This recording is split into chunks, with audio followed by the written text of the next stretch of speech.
Hello everyone, नमस्कार दोस्तों। मैं Amit Sharma Khan global studies platform पर आप सभी का स्वागत करता हूं और आशा करता हूं कि आप सभी लोग कुशल मंगल होंगे। Good afternoon to all of you, Jai Hind to all of you, सभी को नमस्कार। प्यारे बच्चों, जैसा कि आप सभी लोगों को पता है कि यूनिट डिजिट हमारा अभी क्लोज हो चुका है। Now we are moving towards a new chapter that will be ratio and proportion, अनुपात और समानुपात। अनुपात समानुपात की शुरुआत कर रहे हैं। बात ये आती है, बहुत सारे स्टूडेंट के माइंड में कंफ्यूजन होगा कि सर आपने पहले यूनिट डिजिट करा दिया, अप्रॉक्सीमेशन करा दिया, डिविजिबिलिटी करा दिया, तो नंबर सिस्टम को क्लोज कर दो। बेटा नंबर सिस्टम को हम क्लोज कर देंगे, लेकिन पहले हम क्या करते हैं, कुछ चैप्टर जो इंपॉर्टेंट हमारे उन पे काम करा लेते हैं। नंबर सिस्टम में भी हमारे कुछ चैप्टर कौन कौन से बचे हुए हैं बेटा? नंबर ऑफ जीरोस बचा है, रिमाइंडर थ्योरम बचा हुआ है, number of zeros, remainder theorem और number of factors, decimals and fraction, ये बचे हुए हैं। तो ये हमारे अलग तरीके से चलेंगे। मेरा काम था कि कैलकुलेशन बेस्ड जो चीजें वो करा लूं। कैलकुलेशन बेस्ड का मतलब है बेटा कि आपको पता है कि जो हमारा नंबर जो यूनिट डिजिट है वो बेटा कैलकुलेशन में काम आता ही आता है। बहुत सारे ऐसे ऑप्शन होते हैं जिनमें हम यूनिट डिजिट से काम चला लेते हैं, ठीक है। बहुत सारे ऐसे क्वेश्चंस होते हैं जिसमें डिविजिबिलिटी लगा लेते हैं, बहुत सारे ऐसे होते हैं जिनमें अप्रॉक्सीमेशन लगा देते हैं बेटा। ये मैंने आपको बताया, बहुत सारे ऐसे जिनमें मल्टीप्लिकेशन के मेथड लगाते हैं। तो बेटा जो जो मेथड हमारे काम आने वाले थे और जिन जिन चैप्टर्स में ये वाले मेथड थे वो सारे मेथड मैं आपको करा चुका हूं, वो चैप्टर भी करा चुका हूं। Now we are moving towards a new chapter that is ratio and proportion, one of the most important chapter of arithmetic. Arithmetic का सबसे जो इंपॉर्टेंट चैप्टर है उनमें से एक चैप्टर है रेशियो एंड प्रोपोर्शन।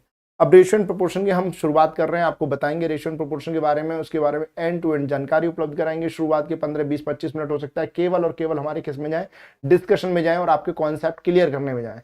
एक बार जब ये कॉन्सेप्ट क्लियर हो जाएंगे बेटा तो आपको चैप्टर में दिक्कत नहीं आएगी, आपको टर्मिनोलॉजी समझ में आने लगेगी, आपको पता रहेगा कि रेशियो होता क्या है, प्रोपोर्शन क्या होता है, मिक्स रेशियो क्या होता है, कंबाइंड रेशियो किसे कहते हैं, एंटीसेडेंट किसे कहते हैं, कॉन्सिक्वेंट किसे कहते हैं, डुप्लीकेट रेशियो क्या है, ट्रिप्लीकेट रेशियो क्या है, सब डुप्लीकेट क्या है, सब ट्रिप्लीकेट क्या है, इनवर्स रेशियो किसे कहते हैं, ये सारे, फोर्थ प्रोपोर्शन किसे कहते हैं, थर्ड प्रोपोर्शन क्या होता है, मीन प्रोपोर्शन क्या होता है, ये सारी की सारी चीजें आपको कराऊंगा मैं, ठीक है। तो स्टार्ट करें बेटा, तैयार हैं आप सभी लोग? रिंकी गुप्ता कह रही हैं सर रिवीजन कैसे करें? बेटा रिवीजन का तो बड़ा सिंपल सा फंडा है, आपको वीकेंड देना है, जो सैटरडे संडे है उसमें इस तरीके से प्लान करो कि जो स्टार्टिंग के चैप्टर हैं उन्हें आप रिवाइज करते हुए चले जाओ। भाई एक सैटरडे संडे में पहले चैप्टर कर लो, फिर दूसरे सैटरडे संडे में एक चैप्टर कर लो, इस तरीके से चलते रहोगे तो कई बार रिवीजन हो जाएगा बेटा आपका, ठीक है।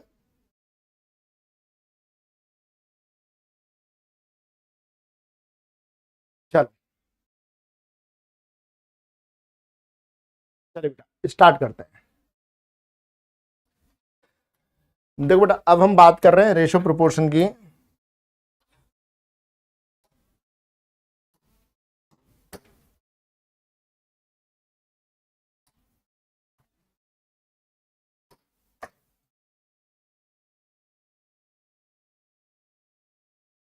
कोई बात नहीं, कोई भी नया स्टूडेंट हो सबको समझ में आएगा, बस थोड़ा फोकस्ड होकर समझना बेटा। अब थोड़ा सा बिल्कुल फोकस्ड हो जाना, पक्का चीजें समझ में आने लगेंगी, ठीक है। रेशियो एंड प्रोपोर्शन,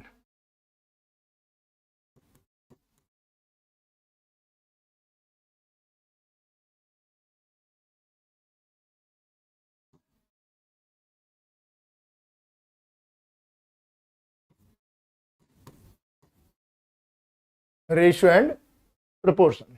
जब बेटा हम रेशियो एंड प्रोपोर्शन की बात करते हैं तो हमें पता होना चाहिए हिंदी में क्या कहते हैं बेटा, इसे हिंदी में कहते हैं अनुपात समानुपात। क्या बोलते हैं बेटा? अनुपात समानुपात।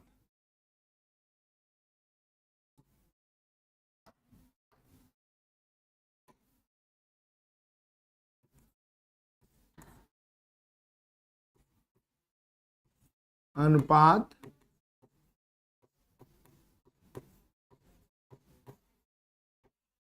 समानुपात। तो इसमें सबसे पहले बेटा हमें क्लैरिटी होनी चाहिए कि जो अनुपात होता है वो क्या होता है। बेटा बस आप शांत रहेंगे, ठीक है। हाँ बस बिल्कुल भी कोई कमेंट मत करना अगले 10-15 मिनट, बस चीजों को सीखना। जब जब मैं पूछूंगा बस उसका रेस्पॉन्स देना। सबसे पहले हम बात करते हैं बेटा अनुपात की। आपको वो सारी चीजें बताऊंगा जो आपने कभी पढ़ी नहीं है और बहुत काम की चीज है। अनुपात जिसे हम इंग्लिश में क्या कहते हैं बेटा? रेशियो कहते हैं। अनुपात होता क्या है बेटा? अनुपात का मतलब क्या होता है? अनुपात का मतलब होता है दो या दो से अधिक एक जैसी राशियों के बीच तुलना। दो या दो से अधिक एक जैसी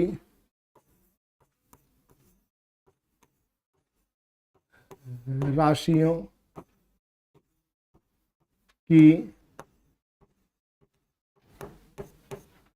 तुलना, दो या दो से अधिक एक जैसी राशियों की तुलना को अनुपात कहते हैं। इंग्लिश में बोलते हैं comparative relation between two and more than two quantities of same type. ठीक है बेटा, अच्छे से समझना, मैं ये कहना चाह रहा हूं, दो या दो से अधिक एक जैसी राशियों के बीच तुलना, दो या दो से अधिक एक जैसी राशियों के बीच तुलना करने को अनुपात कहते हैं। ठीक है, मतलब comparative relation between two and more than two quantities of same type is called as ratio. अब बात ये आती है कि एक जैसी, मतलब इसका क्या मतलब है, एक जैसी राशियां। ठीक है, एक जैसी राशियों की तुलना, एक जैसी राशियों की तुलना करने का मतलब बेटा ये है, बड़ा स्पष्ट सा मतलब है कि यदि मैं आपसे कहूंगा बेटा कि ये बताओ 5 लीटर और 15 लीटर का अनुपात क्या है, तो आप क्या कहेंगे बेटा, अनुपात बता रहे हैं, तो अनुपात का मतलब है लीटर से लीटर कट गया, 5 से काटेंगे एक बार, 5 से काटेंगे 3 बार, यानी 1:3। ठीक है, मैं कहूं आपसे कि 12 किलोग्राम और 15 किलोग्राम का अनुपात बताओ, तो किलोग्राम से किलोग्राम कट गया, 3 से कटेगा 4 बार, 3 से कटेगा 5 बार, आंसर आ गया 4:5। लेकिन यदि मैं आपसे कहने लगूं 5 लीटर का आप 10 किलोग्राम से अनुपात बताओ, अब ये पॉसिबल नहीं है। ये क्यों पॉसिबल नहीं है, क्योंकि यहां पे लीटर है और ये किलोग्राम है, तो या तो लीटर को किलोग्राम में बदलो कोई तरीका हो तो, और या फिर किलोग्राम को लीटर में बदलो। यदि एक जैसी राशियां होंगी तभी हम 5 से इसे काट पाएंगे, अदरवाइज नहीं काट पाएंगे। अब यहाँ पे लीटर है, यहाँ किलोग्राम है, तो आप ऐसा मत कर देना 5 एकम 5, 5 दूनी 10, नहीं, ये गलत हो जाएगा। ये क्या हो जाएगा, गलत। It is not possible here. तो एक जैसी राशियों का बीच तुलना करने का मतलब है कि यहाँ लीटर है तो यहाँ भी लीटर है, यहाँ किलोग्राम है तो यहाँ भी किलोग्राम है। जब ये एक जैसी राशियां होंगी तो ही कंपैरिजन पॉसिबल है, अदरवाइज कंपैरिजन पॉसिबल नहीं है। तो मैं आपसे क्या कह रहा हूं, दो या दो से अधिक एक जैसी राशियों की तुलना करने को ही अनुपात कहते हैं। ठीक है, comparative relation between two and more than two quantities of same type is called as ratio. ठीक है, comparative relation between two and more than two quantities of same type is called as ratio. ठीक है, अब देखो बेटा, बात कर रहे हैं किस चीज की, जो रेशो होता है उसका कोई मात्रक नहीं होता, मतलब कोई यूनिट नहीं होती। यूनिट क्यों नहीं होती, अब ये लीटर है, ये लीटर, तो लीटर से लीटर कट गया, तब लीटर से लीटर कट गया तो क्या यहाँ कोई यूनिट आएगी, नहीं आएगी। किलोग्राम किलोग्राम किलोग्राम से किलोग्राम कट गया, क्या यहाँ पर कोई यूनिट आएगी, नहीं आएगी। तो जो रेशो होता है, रेशो, इसका कोई भी मात्रक, मात्रक मतलब यूनिट, मात्रक मतलब ये फिजिक्स में आता है, जीके जीएस में क्वेश्चन आता है, यूनिट नहीं होती। ठीक है, तो अभी तक बेटा हमने क्या पढ़ा है, बस ये एक बार हम आपको रिवाइज करा दे रहे हैं। रेशियो एंड प्रोपोर्शन, अनुपात और समानुपात। ठीक है, अनुपात का मतलब है दो या दो से अधिक एक जैसी राशियों के बीच तुलना करने को ही अनुपात कहते हैं। Comparative relation between two and more than two quantities of same type is called as ratio. ठीक है, एक जैसी राशियों का मतलब क्या है, सेम टाइप का मतलब क्या है कि ये लीटर है तो ये भी लीटर होना चाहिए, ये किलोग्राम है तो ये भी किलोग्राम होना चाहिए, यहां ग्राम है तो यहां भी ग्राम होना चाहिए, एक जैसी होनी चाहिए। ठीक है, हाँ, अब बात ये आती है बेटा कि रेशो जो होता है उसकी कोई यूनिट नहीं होती, मतलब मात्रक नहीं होता। मात्रक मतलब जो बाद में ही लगाते हैं, लीटर लीटर किलोग्राम किलोग्राम, क्यों, क्योंकि आपस में कट जाते हैं। ठीक है, अब बेटा रेशो हम जान चुके हैं कि रेशो क्या है, तो रेशो का सेंस भी पता होना चाहिए। जैसे हम लिख देते हैं ना बेटा ए अनुपात बी, व्हाट इट मीन्स, इसका मतलब है ए अनुपात बी का मतलब कि ए बटे में बी, ए बटे में बी, ए बटे में बी। अब ए बटे में बी की बात होगी तो याद रखनी है बेटा आपको कि ए अनुपात बी का मतलब ए बटे में बी, इसे बोलते हैं प्रथम पद,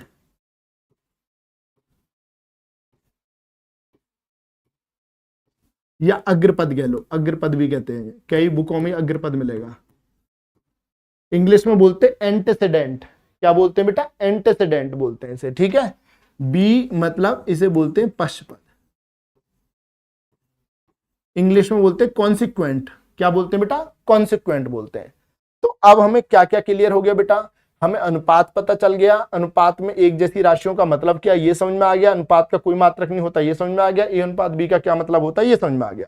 अब यदि हम बात कर रहे हैं बेटा आगे, तो आगे यदि हम चलते हैं तो अनुपात के प्रकार आएंगे, टाइप्स ऑफ रेशो। ठीक है, जब हम रेशो की बात करेंगे तो अब मैं आपको टाइप्स ऑफ रेशो कराने वाला हूं। ठीक है, इसे कराने से पहले मैं आपको एक बात कहना चाहूंगा, जैसे मैं कुछ स्टूडेंट को देख रहा हूं कि वो कमेंट कर रहे हैं, ठीक है, क्लास को डिस्टर्ब कर रहे हैं। मैं अभी तक ये माने बैठा हूं कि इस क्लास में बहुत ही बेहतरीन स्टूडेंट है, लाजवाब स्टूडेंट है, ठीक है। मतलब ऐसा मानना, देखो सभी तो लाजवाब नहीं होते, ऑब्वियस सी बात है, लगभग 70 to 80% बच्चे बहुत अच्छे हैं यहाँ पर। अब आपके ऊपर डिपेंड करता है कि जो 20% हैं जो क्लास को डिस्टर्ब कर रहे हैं, आप उनके जैसा होना चाह रहे हो या फिर अपने जैसा होना बनाना चाह रहे हो। यदि आप उनके जैसा होने चाह रहे हो, पूरी क्लास डिस्टर्ब हो जाएगी। मेरा काम क्या बेटा, मैं एक दिन देखूंगा, 2 दिन देखूंगा, जिसे ब्लॉक कराना है उसे ब्लॉक करा दूंगा, उसके बाद में क्लास लेके, क्लास समाप्त करके, सिलेबस ऑफ करके मैं चला जाऊंगा, लेकिन आपका मैथ्स बर्बाद हो चुका होगा। बिल्कुल बात क्लियर बता रहा हूं बेटा, ठीक है। अब देखो ये एक है जो ये लिख रहे हैं कि प्रथम पद क्यों बोलते हैं। अरे बेटा जो पहले आएगा उसे प्रथम ही बोलेंगे ना, क्या दूसरे नंबर पे आने वाले को बोलेंगे प्रथम? बेटा ये कॉमन सेंस वाली बात है यार, कॉमन सेंस वाली बात है, ठीक है। अब मैं बस ये फर्स्ट एंड लास्ट वार्निंग दे रहा हूं, यदि इसके बाद भी यदि बात नहीं बनी तो आप अगली बार सॉरी बोलने के लिए भी कमेंट नहीं कर पाओगे बेटा। बिल्कुल स्पष्ट बोल रहा हूं मैं कि यदि मुझे ये लगा कि अब क्लास डिस्टर्ब कर रहे हैं, आप अगली बार यदि ये चाहेंगे कि मैं सॉरी भी लिख दूं सर को, तो बेटा कमेंट नहीं पहुंचेगा आपका, बिल्कुल भी नहीं पहुंचेगा, और लास्ट तक ब्लॉक रहोगे मेरी क्लास में, ठीक है। अब हम बात कर रहे हैं बेटा अनुपात के प्रकार। तो अनुपात के प्रकार में आते हैं, तो सबसे पहले हम बात करेंगे अनुपात के प्रकार की। तो इसमें सबसे पहले हम पढ़ेंगे बेटा कौन सा, मिक्स रेशियो, जिसे बोलते हैं मिश्रित अनुपात।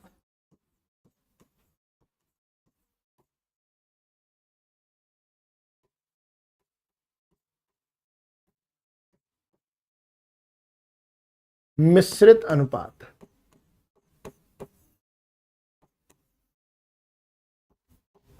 मिक्स रेशियो भी बोलते हैं इसे, और कंबाइंड रेशियो भी बोलते हैं इसे, ठीक है। कंबाइंड रेशियो भी बोलते हैं, मिक्स रेशियो भी बोलते हैं, और इसे क्या बोलते हैं बेटा, कंबाइंड रेशियो बोलते हैं। अच्छे समझना बेटा, ठीक है। मुझे उम्मीद है आप बहुत ही बेहतरीन तरीके से समझेंगे, जैसे अभी तक आपका रेस्पॉन्स रहा है बिल्कुल वैसे ही रहेगा। जैसे बेटा मैंने आपसे कहा ए अनुपात बी एक अनुपात है, एक एम अनुपात एन है, एक पी अनुपात क्यू है, इनका मिक्स रेशो चाहिए मुझे, कंबाइंड रेशो। तो इसका मतलब होता है जिनके ये जो प्रथम पद है ना, इसका प्रथम पद, इसका प्रथम पद और इसका प्रथम पद, इनके जो प्रथम पद है बेटा, इनकी मल्टीप्लीकेशन कर देंगे हम, ए इंटू एम इंटू एन, बटे में जो पश्च पद है उनकी गुणा कर दो, बी एन क्यू, ठीक है। ए एम पी आएगा, ए एम पी, और ये जो अनुपात बना इसी को हम क्या बोलते हैं, कंबाइंड रेशो बोलते हैं, यानी अग्र पदों की गुणा और बटे में पश्च पदों की गुणा। इसका एक एग्जांपल ले लेता हूं मैं, मान के चलिए मैं आपसे कहने लगूं 2:3, 6:7, 14:3, इसका मिश्रित अनुपात बताना है, इसका मिश्रित अनुपात। तो यहां प्रथम पद 2 है, यहां 6 है, यहां 14 है, तो 2 गुणा 6 गुणा 14, और बटे में पश्च पद 3 7 3, 3 7 3। अब 3 से ये कटेगा 2 बार, 7 से ये कटेगा 2 बार बेटा। अब ये क्या बचा, 2 दूनी 4 और 4 दूनी 8, और नीचे बटे में क्या है बेटा, 3 है। तो 8/3 का मतलब क्या होता है, 8:3, 8:3, ठीक है। ये बताओ आपको मिश्रित अनुपात समझ में आया? बताओ बेटा ये मिश्रित अनुपात समझ में आया? मिश्रित अनुपात जिसे हम मिक्स रेशियो के नाम से जानते हैं, कंबाइंड रेशियो के नाम से जानते हैं, एसएससी इस पे क्वेश्चन पूछती है। ए अनुपात बी, एम अनुपात एन, पी अनुपात क्यू, आगे भी हो सकते हैं कई अनुपात। यदि इनका मुझे मिश्रित अनुपात निकालना है तो सबके प्रथम पद की गुणा कर दूंगा और बटे में पश्च पद की गुणा कर दूंगा, यानी एंटीसीडेंट की गुणा और कॉन्सिक्वेंट की गुणा, ठीक है, ठीक है। चलो अब हमने यहां पर बेटा इसे यहां लिख दिया, इसे सॉल्व कर लिया, और यहां पर एक एग्जाम्पल लेके इसे समझ लिया बेटा, ठीक है। अब हम दूसरे नंबर पर पढ़ने जा रहे हैं बेटा, दूसरे नंबर पे वर्गानुपात। आप समझो बेटा जिसकी थ्योरी क्लियर है पूरे चैप्टर में उसे फिर आनंद आ जाता है। वर्गानुपात जिसे हम बोलते हैं डुप्लीकेट रेशो,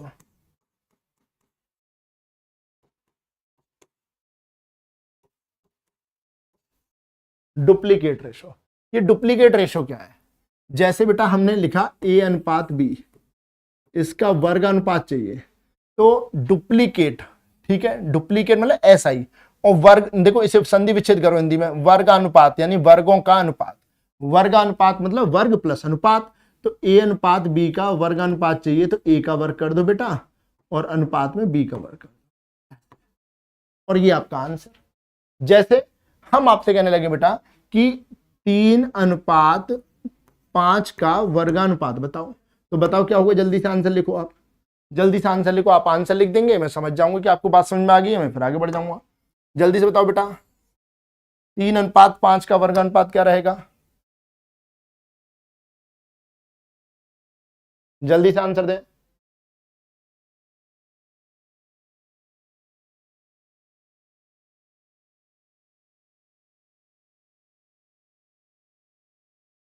वेरी गुड, बहुत अच्छे, बहुत बढ़िया बेटा। 3:5 यानी 3 का स्क्वायर अनुपात में 5 का स्क्वायर, 3 का स्क्वायर 9, 5 का स्क्वायर 25, और आंसर 9:25। ये वर्गानुपात होता है जिसे हम डुप्लीकेट रेशो कहते हैं। फिर आपके सामने एक आएगा घनानुपात,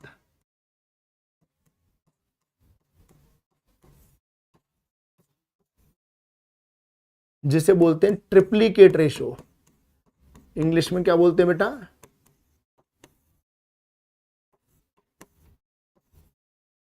ट्रिप्लीकेट रेशो। ट्रिप्लीकेट रेशो क्या है? ट्रिप्लीकेट रेशो का मतलब देखो नाम से ही समझ में आ रहा है, घनानुपात यानी घनों का अनुपात, घनों का मतलब क्यूब का, भाई घनों, ट्राई, ट्राई का मतलब पावर 3 होंगी, ठीक है, डुप्ली का मतलब होता है 2, ठीक है, जैसे डुप्लेक्स, डबल, तो डी से चलता है ना बेटा, डुप्लीकेट, तो डुप्ली का मतलब जनरली डबल से होता है, ठीक है। अब यहां पर ए अनुपात बी है, तो ये क्या हो जाएगा, ए स्क्वायर, सॉरी घनानुपात है ना बेटा, ए क्यूब और बी क्यूब। अब इसका एक एग्जांपल ले लेते हैं, जैसे 2:3 है, इसका घनानुपात चाहिए, तो जल्दी जल्दी से आप आंसर देते रहे, मैं फिर आगे बढ़ता रहूंगा, जल्दी जल्दी से, जल्दी जल्दी से आंसर देंगे, इसका आंसर दें आप लोग।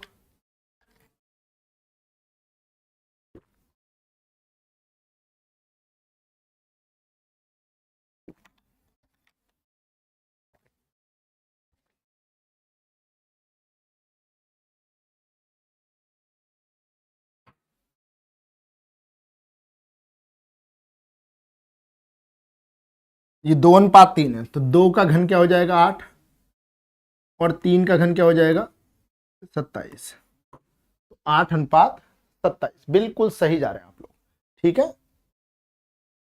फिर हम आगे बढ़ेंगे, तो ये आता है बेटा वर्गमूलानुपात, वर्गमूलानुपात, जिसे इंग्लिश में क्या बोलते हैं बेटा, सब डुप्लीकेट रेशो, सब डुप्लीकेट रेशो, ठीक है। सब डुप्लीकेट रेशो का मतलब क्या है? सब का मतलब होता है अपोजिट, जैसे एक होता है ऑर्डिनेट, सबऑर्डिनेट मतलब जो नीचे रहते हैं, ठीक है। इसका मतलब ए अनुपात बी है, यदि मुझे इसका वर्गानुपात चाहिए तो मैं क्या करूंगा, ए स्क्वायर और बी स्क्वायर, और ये मुझे वर्गमूलानुपात चाहिए तो 1/2, यानी उल्टा कर दूंगा इसे, तो उल्टे का मतलब वर्गमूल, नाम से स्पष्ट है, वर्गमूलों का अनुपात, यानी ए का वर्गमूल अनुपात में बी का वर्ग, square root of A ratio में square root of B. For example यदि मैं आपसे पूछने लगूं 4:9 का सब डुप्लीकेट रेशो यानी वर्गमूलानुपात बताओ, तो बताओ क्या होगा, जल्दी से बताओ बेटा। 4:9, 4:9 का बताना है आपको।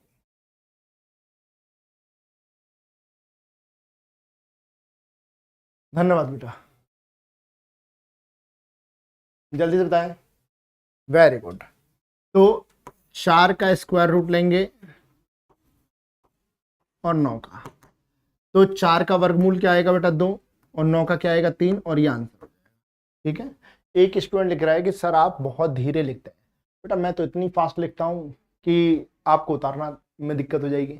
बेटा मैं यहाँ टीचर हूँ, जिस समय मैं खुद के लिए क्वेश्चन सॉल्व कर रहा होता तो यही मैं ही था बेटा, मैं अमित शर्मा के नाम से ही था। और आपके जो एग्जाम में जो सीजीएल मेंस का एग्जाम है ना 2016 का, वो मात्र 1 घंटे 20 मिनट में हुआ। तो इसका मतलब क्या है बेटा, ये डिपेंड करता है कि हाँ आपको सिखा रहे हैं, दैट्स वाई समय लग रहा है, अपने लिए थोड़ा समय लगेगा करने में।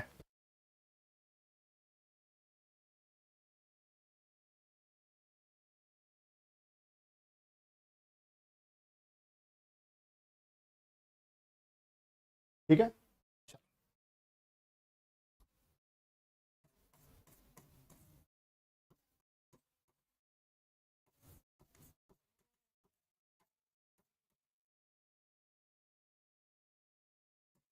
घनमूल अनुपात बेटा, ड्यू टू समर्जेंसी 5 मिनट का समय चाहिए। It is my request to all of you, kindly do your revision. आप रिवीजन करें, मात्र 5 मिनट का समय, ठीक है। ड्यू टू समर्जेंसी, किसी विशेष कार्य की वजह से बीच में 5 मिनट का पॉज रहेगा वीडियो पे।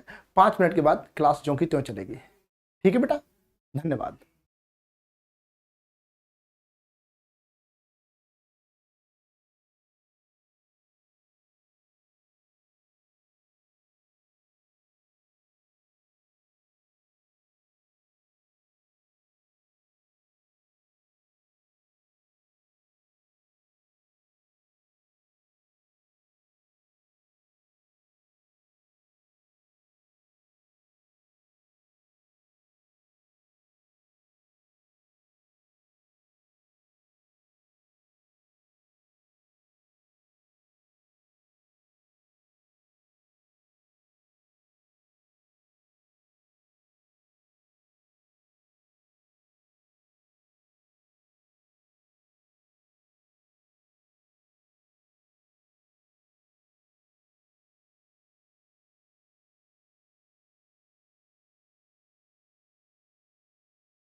सॉरी बेटा, बीच में डिस्टरबेंस के लिए मैंने आपसे बताया था ड्यू टू इमरजेंसी क्लास के लिए कि बीच में 5 मिनट के लिए क्लास को डिस्टर्ब होना पड़ा। ठीक है, अब कंटिन्यू करते हैं फिर से।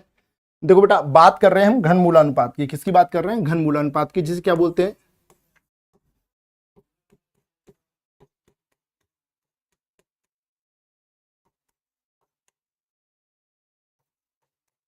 सब ट्रिप्लीकेट रेशो कहते हैं। क्या बोलते हैं बेटा इसे? सब ट्रिप्लीकेट रेशो कहते हैं। ठीक है, सब ट्रिप्लीकेट रेशो का मतलब है बेटा जैसे ए अनुपात बी है, ए अनुपात बी। तो ए अनुपात बी का सब ट्रिप्लीकेट चाहिए। तो देखो बेटा यहां से नाम से स्पष्ट हो रहा है घन मूल अनुपात, घन मूलों का अनुपात। तो क्यूब रूट ऑफ ए और क्यूब रूट ऑफ बी। इसका एक एग्जांपल ले लेते हैं बेटा हम। जैसे हमने बोला 8:27 का घन मूल अनुपात हमें चाहिए, ठीक है। अब यहां पे 8:27 का चाहिए, तो 8:27 के लिए क्या करने वाले हम, क्यूब रूट ऑफ 8 अनुपात में क्यूब रूट ऑफ 27। तो क्यूब रूट 8 का क्यूब रूट क्या होता है बेटा, 2 गुणा 2 गुणा 2 यानी 2 का क्यूब है, तो यहां 2 बाहर आ जाएगा। ये 3 गुणा 3 गुणा 3 है, तो 3 का क्यूब बनेगा, तो 3 बाहर आ जाएगा। तो ये क्या आंसर हो गया बेटा, 2:3 हो जाएगा। ठीक है, क्लियर है बेटा। अच्छा, इसके बाद एक आता है बेटा विलोम अनुपात।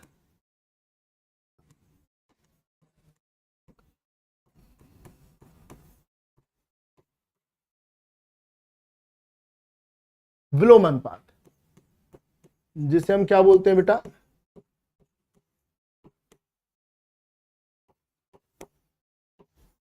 Inverse ratio.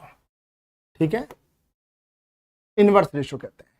ठीक, जब हम इनवर्स रेशो की बात करते हैं तो इनवर्स रेशो में क्या होता है बेटा, जैसे हमने बोला ए अनुपात बी। ध्यान सुनना बेटा, तो इनवर्स का मतलब होता उल्टा। जैसे ए का उल्टा 1/a, बी का उल्टा 1/b, और इसका लेना है रेशो। जब हम ये काम करते हैं बेटा तो इसमें होगा क्या कि जब इनवर्स बना रहे हैं तो यहां पर इसे बैलेंस करते हैं, बैलेंस कर लो, या फिर हम क्या करेंगे एलसीएम से गुणा कर लो। तो ए और बी का एलसीएम क्या होगा, ए इंटू बी। ध्यान समझना बेटा, तो ए इंटू बी से ऊपर नीचे गुणा कर लिए, ए से ए कट गया, बी से बी कट गया, तो बेटा ये आंसर क्या बना, बी अनुपात ए। व्हाट इट मीन्स कि ए अनुपात बी का इनवर्स, ए इधर आ गया उल्टा होके और बी इधर आ गया यहां, इसका ना ए अनुपात बी का बी अनुपात ए बन गया। ठीक है, जैसे मैं आपसे कहने लगूं 4:5 का इनवर्स रेशियो बताओ, तो 4 का उल्टा 1/4, 5 का उल्टा 1/5, या तो आप इसकी गुणा इधर इसकी गुणा इधर कर दो, या फिर एलसीएम से मल्टीप्लाई करो। एलसीएम मतलब 4 और 5 का एलसीएम, 4 और 5 का एलसीएम क्या होता है बेटा 20, तो 20 से यहां मल्टीप्लाई कर दी और 20 से यहां मल्टीप्लाई कर दी। 4 से काटेंगे 5 और 5 से काटेंगे 4, तो 5:4, 5:4 आपका फाइनल आंसर क्या हो जाएगा बेटा, ये 5:4। ठीक है, क्लियर बेटा, is it clear to all of you, सभी को क्लियर है, स्पष्ट, डाउट तो नहीं है। अब मैं आपसे इनवर्स रेशियो को लेकर थोड़ा सा आगे बढ़ जाता हूं बेटा। जब हम इनवर्स रेशियो पढ़ते हैं बेटा, तो इनवर्स रेशियो में मैंने आपसे मान के चलो ये पूछा,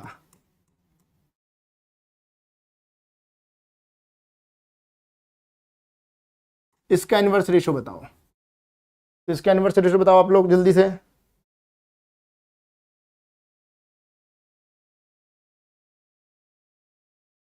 प्रेरणा बेटा सारे कराऊंगा, आप निश्चिंत रहें बेटा, सारे कराऊंगा। 3:5 का, तो बेटा 3:5 का 3 का उल्टा 1/3, 5 का उल्टा 1/5, दोनों का एलसीएम 15, 15 से यहां पर मल्टीप्लाई, 15 से यहां पर मल्टीप्लाई, 3 से क्लोज करेंगे 5 बार, 5 से क्लोज करेंगे 3 बार, आंसर क्या आ गया 5:3। आप सभी लोगों का 5 और 3 आ रहा है, बहुत अच्छी बात है, बेहतरीन, लाजवाब। इसका मतलब हम ऐसे भी लिख सकते थे, यदि दो टर्म है, ठीक है, तो 3:5 है, तो इसे 5 को इधर ले आओ, 3 को इधर ले जाओ, 5:3 बन जाएगा। भाई 3 है और ये 5, तो इसे इधर ले आओ, इसे इधर ले आओ। यदि दो टर्म की बात हो रही है तो हम इस तरीके से भी लिख सकते हैं। मान के चलो मैं आपसे कहने लगूं 2:3:4, इसका इनवर्स रेशियो बताओ, तो जल्दी से बताओ आप लोग। 2, 3, 4,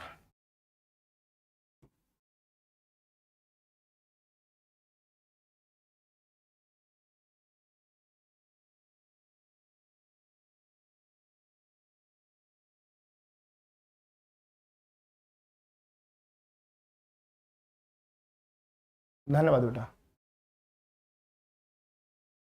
देखो बेटा, मैं यही कह रहा था आप लोगों से कि जल्दीबाजी नहीं करनी। इसका तरीका क्या कहता है, 1 का उल्टा 1/2, 2 का उल्टा 3 का उल्टा 1/3, 4 का उल्टा 1/4, अब इन सब का एलसीएम ले लो, एलसीएम, और एलसीएम से मल्टीप्लाई करो। 2 3 4 का एलसीएम 12, तो 12 से यहां, 12 से यहां, 12 से यहां, 2 से काटो 6 बार, 3 से काटो 4 बार, 4 से काटो 3 बार।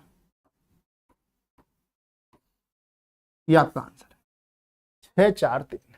अब मैं इसी सीरीज में आपको एक बेहतरीन सा तरीका बताता हूं जो जनरली मैं यूज करता हूं शुरुआत से ही।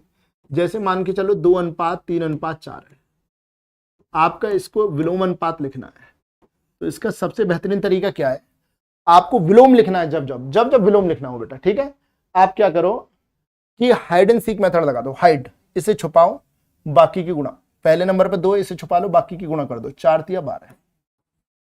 दूसरे के छुपाओ, बाकी की गुणा, 4 दूनी 8। तीसरे को छुपाओ, तीसरे नंबर के लिए, बाकी की गुणा, 3 दूनी 6। 2 से काटो 6 बार, 2 से काटो 4 बार, 2 से काटो 3 बार, तो 6:4:3। ये आपका फाइनल।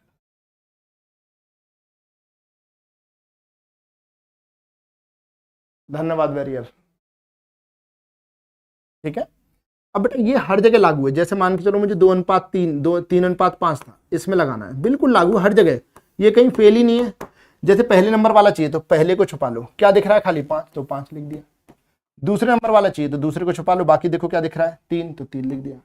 आंसर क्या आ गया बेटा आपका 5:3। ये 2 के लिए भी वैलिड है, 3 के लिए भी वैलिड है, 4 के लिए भी वैलिड है, जितने भी देगा सबके लिए वैलिड है। ठीक है, क्लियर है बेटा। मैंने आपको बताया ना बेटा हर जगह वैलिड है। जैसे मान के चलो मेरे से कहने लगे कोई 1:2:3:4, इसका विलोम अनुपात बताओ, तो पहले को छुपा लो, 4 3 12 दूनी 24। दूसरे को छुपाओ, 4 3 12 एकम 12। तीसरे को छुपाओ, 4 दूनी 8 एकम 8। चौथे को छुपाओ, 3 दूनी 6 एकम 6। और इनका रेशो ले लो, तो 2 से काटो 12 बार, 2 से काटो 6 बार, 2 से काटो 4 बार, 2 से काटो 3 बार। ठीक है बेटा, और ये आपका फाइनल आंसर।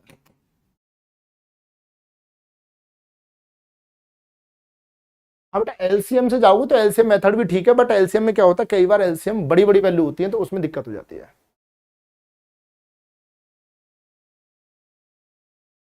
बेटा please, it is my request, आप जो लिख रहे हैं खान सर के नाम से जो आपने आईडी बना रखी है बेटा, तो जिस नाम से आईडी बनाई है उसकी तो गरिमा बना के रखो कम से कम, प्लीज बेटा, रिक्वेस्ट है मेरी, आप मानो। ठीक है,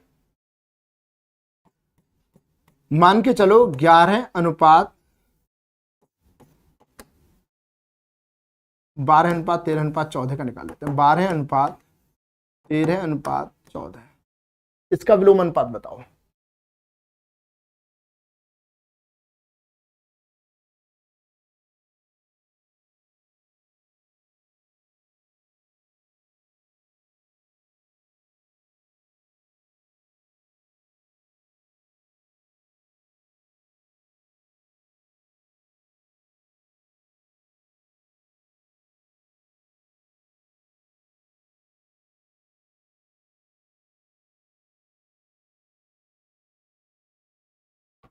अरे बेटा जो कॉमन है उससे काटना है ना यार, जो कॉमन है उससे काटना है, 2 से काटना है, ये कौन सा रूल है बताओ यार। आप अजीब अजीब से क्वेश्चन कर रहे हो, तो 2 से काटना है। अरे भाई 2 से क्यों काटना है, मैंने कहा बोला कि केवल 2 से काटना है, जो कॉमन दिखेगा उससे काट देना है। 2 कॉमन दिख रहा है 2 से काटो, 3 कॉमन दिख रहा है 3 से काटो, 4 कॉमन दिख रहा है 4 से काटो बेटा, जो जो कॉमन दिख रहा है उससे काटेंगे। ठीक है, अब जब हम इसे सॉल्व करेंगे तो पहला आंसर, पहली वैल्यू चाहिए, पहले को छुपा लो, 13 × 14। अब इसे ऐसे ही लिख लेना बेटा, 13 × 14, गुणा मत कर देना नहीं तो कैलकुलेशन बढ़ जाएगी। दूसरा चाहिए, दूसरे को छुपा लो, पहले और तीसरे गुणा कर दो, 12 × 14। तीसरे को छुपाओ, 12 × 13। जो कॉमन है अब उसे हटाओ, देखो भाई ये 2 से कट रहा है, 2 से कट रहा है, 2 से, अब 2 तीनों में कॉमन है, 2 से काटो 7 बार, 2 से काटो 6 बार, 2 से काटो 6 बार। 13 7 91, क्योंकि अब कुछ कॉमन दिख ही नहीं रहा है तो 91। 14 6 84, 13 6 78, तो 91 84 78, ये आपका फाइनल आंसर। अब यदि आप एलसीएम लेंगे तो 12, 13, 14 के एलसीएम को लेने में आपको समय लग जाएगा, तो वो एलसीएम मेथड थोड़ा सा कैलकुलेटिव हो जाता है। तो उस कैलकुलेशन से बचना है, उसका सबसे बेहतरीन तरीका मैंने आपको यहाँ पे बता दिया है। आप बताइए, आपको ये प्रोसेस समझ में आ गया है? विलोम अनुपात अब आप निकाल लेंगे, इनवर्स रेशियो में कोई दिक्कत तो नहीं है बेटा?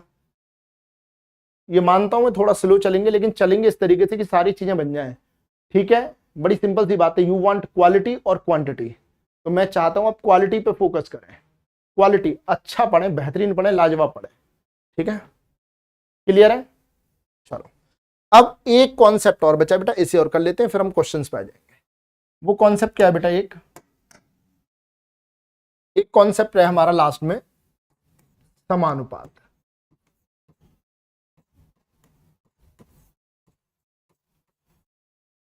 जिसे इंग्लिश में बोलते हैं प्रपोर्शन।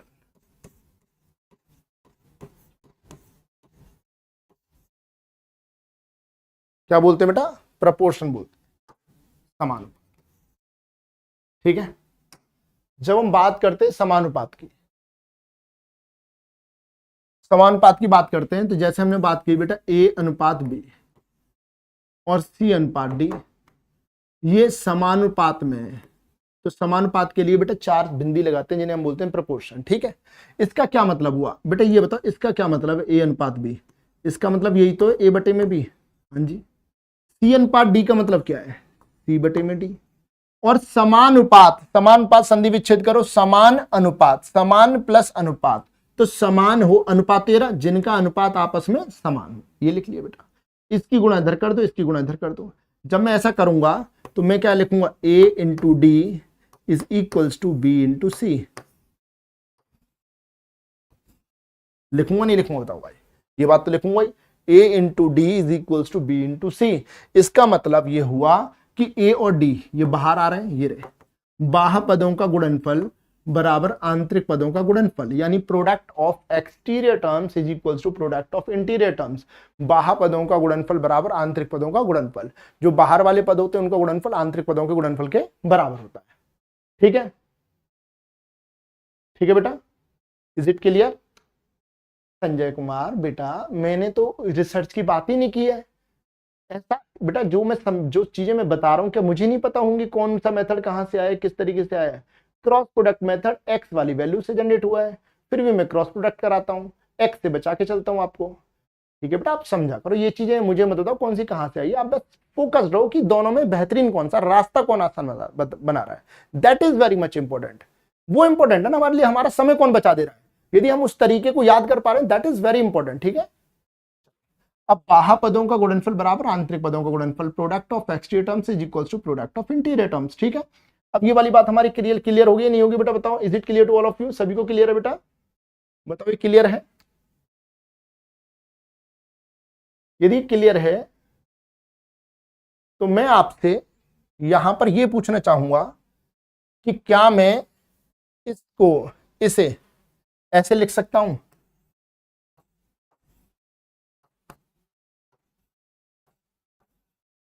क्या ये बात सही है? बताओ बेटा, क्या ये बात सही है? बताओ। बिल्कुल सही है। कैसे? देखो बेटा, ऐसा भी तो हो सकता है, ये वैल्यू आप इधर ले आए और ये वैल्यू आप इधर ले गए, ये वाली तो इधर ले आओ, ये इधर ले जाओ, बन गई बात। तो देखो बी तो यहां पहुंच गया, सी यहां पे आ गया, तो ए अपॉन सी बराबर बी अपॉन डी। एक ही तो बात है अभी भी देख लो गुणा करके, ए इंटू डी बराबर बी इंटू सी, ए इंटू डी बराबर बी इंटू सी। आ रहा नहीं आ रहा बेटा? अब आप कहोगे सर इसका क्या फायदा? बेटा इसका बहुत फायदा है। इसका फायदा क्या है कि मैं आपको यह बता पा रहा हूं यहां से कि जो ए है, ध्यान सुनना बेटा, ए का अनुपात बी के साथ भी बनेगा, सी के साथ भी बनेगा। ध्यान सुनना, मैंने बोला ए अनुपात बी समानुपात सी अनुपात डी। मैंने फिर आपको यह बताया कि जो है ए है, इसकी डी के साथ तो गुणा होती है, तो गुणा तो अलग चीज होगी, अनुपात का मतलब भाग, तो ए का अनुपात बी के साथ भी बन सकता है और ए का सी के साथ भी। तो देखो, ए का बी के साथ अनुपात बनना है, ए का सी के साथ बनना है। क्लियर है बेटा? Is it clear? हाँ, और इसके ऊपर एसएससी ने क्वेश्चन पूछा है, शायद एसएससी नहीं पूछा था जितना मेरे को याद है, वो क्वेश्चन भी आज मैं करा दूंगा, आज मैं करा दूंगा, ठीक है? बताओ यहां तक के टॉपिक क्लियर है? एक बार रिवाइज कर लेते हैं और फिर क्वेश्चन करने शुरू करते हैं। यहां पे हम आए अनुपात समानुपात, रेशियो एंड प्रोपोर्शन। दो या दो से अधिक एक जैसी राशियों के बीच तुलना करने को ही अनुपात कहते हैं। Comparative relation between two and more than two quantities of same type is called as ratio. एक जैसी राशियां मतलब जिनके मात्रक समान हो। इसका कोई मात्रक नहीं होता, क्योंकि जब मात्रक समान है तो आपस में कट जाते हैं। ए अनुपात बी का मतलब ए बटे में बी, जिसे ए को अग्रपद और बी को पश्चपद, इसे एंटीसीडेंट बोलते हैं इंग्लिश में, इसे कॉन्सिक्वेंट बोलते हैं। मिश्रित अनुपात का मतलब अग्रपदों की गुणा बटे में पश्चपदों की गुणा। इसके एक एग्जाम्पल देके आपको सॉल्व करा दिया। वर्ग अनुपात जिसे डुप्लीकेट रेशियो कहते हैं, यानी ए और बी के वर्गों का अनुपात, ए स्क्वायर बी स्क्वायर, इसके एक एग्जाम्पल देके आपको सॉल्व करा दिया। घन अनुपात मतलब ट्रिप्लीकेट रेशियो, ए और बी के घनों का अनुपात, इसका एक एग्जांपल दिया और आपको सॉल्व करा दिया। वर्गमूल अनुपात जिसे सब डुप्लीकेट रेशियो कहते हैं, ए और बी का सब डुप्लीकेट यानी वर्गमूलों का अनुपात, इसका एग्जांपल दिया, आपको सॉल्व करा दिया। घनमूल अनुपात जिसे हम सब ट्रिप्लीकेट रेशियो कहते हैं, सब ट्रिप्लीकेट का मतलब घनमूलों का अनुपात, तो घनमूलों का अनुपात यहाँ समझा है, इसका एक एग्जाम्पल दिया और सॉल्व करा दिया। ठीक है, फिर इसके बाद में विलोम अनुपात। विलोम अनुपात थोड़ा कंफ्यूजिंग था। विलोम का मतलब उल्टा, ए का उल्टा 1/a, बी का उल्टा 1/b, एलसीएम से गुणा करी और वहां जनरेट किया। फिर इसका एक एग्जाम्पल दिया, फिर इसका दूसरा एग्जाम्पल दिया, फिर इसका तीसरा एग्जाम्पल दिया। तीसरे एग्जाम्पल से समझाया कि एलसीएम लेने में हो सकता है समय लग जाए। फिर मैंने आपको हाइड एंड सीक मेथड बताया। यहाँ पे हाइड वाला मेथड समझाने के बाद में मैंने आपको इसकी इंपॉर्टेंस बताई कि इसमें भी वैलिड है, जिसकी वैल्यू निकालनी है उसे छुपा लो, बाकी की गुणा कर दो। फिर मैंने यहाँ 4 पे से एप्लीकेबल किया, फिर मैंने 3 पर बड़ी बड़ी वैल्यू ली और यहाँ बताया कि एलसीएम लेते तो समय लगता है, इससे बढ़िया है कि हमने हाइड वाला मेथड लगाया और सीधे आंसर पाया। ठीक है, फिर इसके बाद में समानुपात समझा, ए अनुपात बी समानुपात सी अनुपात डी, ए रेशो बी प्रोपोर्शन में सी रेशो डी। तो इसमें इस तरीके से लिखते हैं, अनुपात को बराबर करेंगे तो A into D is equal to B into C, product of exterior terms is equal to product of interior terms, यानी बाह्य पदों का गुणनफल बराबर आंतरिक पदों का गुणनफल। ठीक है बेटा, फिर मैंने आपको यहां से ये समझाया कि ए और डी की तो होती है गुणा, तो ये तो गुणा में होता है ना, बाह्य पदों के गुणनफल, तो ए का अनुपात इससे इसके साथ गुणा, बाकी दोनों के साथ रेशो बनाएगा। ए इसके साथ भी रेशो बना सकता है, ए इसके साथ भी रेशो बना सकता है। ठीक है, ऐसे ही यदि मैं बात कहूं तो ए अनुपात बी समानुपात सी अनुपात डी, तो देखो ये इन दोनों की तो गुणा होती है। अब जो बी है वो इसके साथ भी रेशो बना सकता है और बी इसके साथ भी रेशो बना सकता है। भाई इन दोनों की तो गुणा है ना, जिनकी गुणा उनसे छोड़ के रेशो बनाया जा सकता है बाकी के साथ में।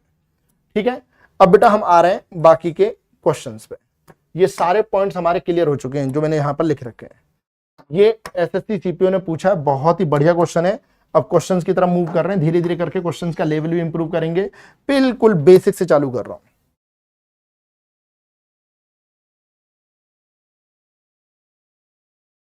प्रोपोर्शन में बेटा अभी बहुत क्वेश्चन आएंगे कृष्णा, यदि यहां नहीं समझ में आया तो वहां समझा दूंगा, आप निश्चिंत रहना बेटा।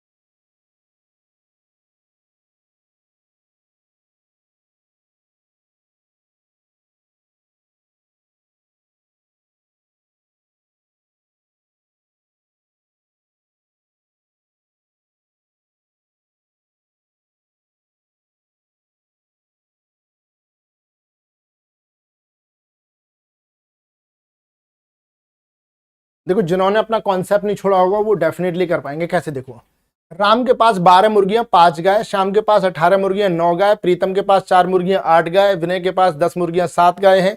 किसके पास गायों की तुलना में मुर्गियों का अनुपात ज्यादा है? मुर्गियों का अनुपात, तो मुर्गियों का अनुपात चाहिए तो मुर्गी ऊपर और बटे में गाय। ये कौन है? राम।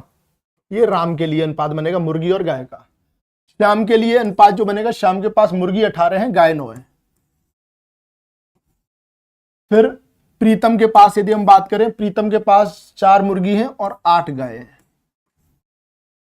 विनय के पास बात करें, विनय के पास 10 मुर्गियां हैं और 7 गाय। अब इसको क्या करो बेटा, एक एक अंक तक सॉल्व कर लो। यदि सीधे भाग जा रहा है तो अच्छी बात है, नहीं जा रहा तो बेटा सॉल्व करना पड़ेगा। एक एक जीरो बढ़ा के भी सॉल्व कर सकते हैं, तुलना करते हैं तो 5 से डिवाइड करो, 5 दूनी 10, 5 दशमलव लगा लो, 5 चौक 20। ठीक है बेटा, नहीं समझ में आ रही बात तो आप एक काम कर सकते हो, जब भी आपको लगे कि ऊपर वाली वैल्यू ऐसे आ रही है कि आपको भाग लगाने में दिक्कत है, तो एक एक जीरो बढ़ा लो सबके साथ, कोई फर्क नहीं पड़ेगा बेटा आंसर पे। तो इससे 5 से काटो कितनी बार कटेगा? 24 बार। 9 से काटो कितनी बार कटेगा? 20 बार। 8 से काटो कितनी बार कटेगा? 5 बार।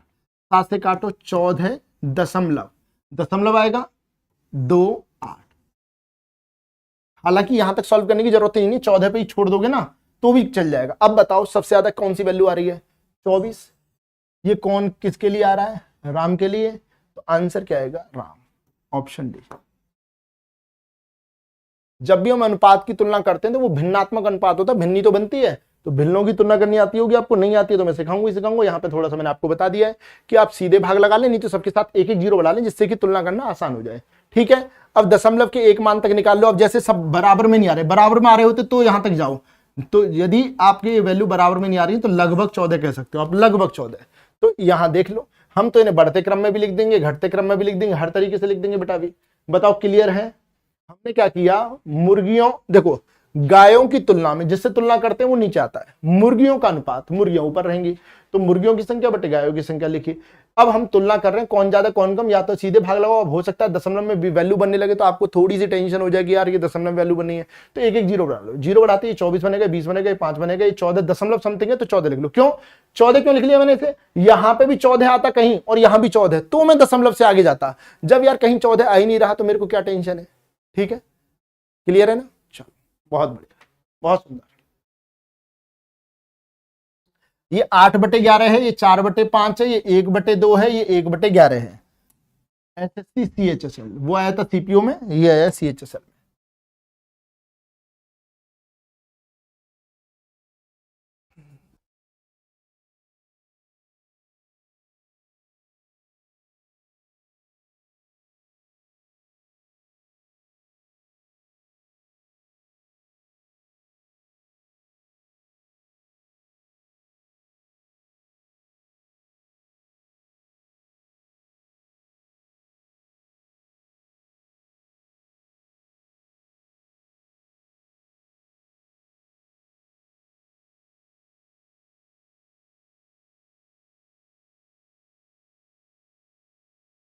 देखो बेटा, यहां जो वैल्यूज दे रखी है हमें वो कौन कौन सी दे रखी है?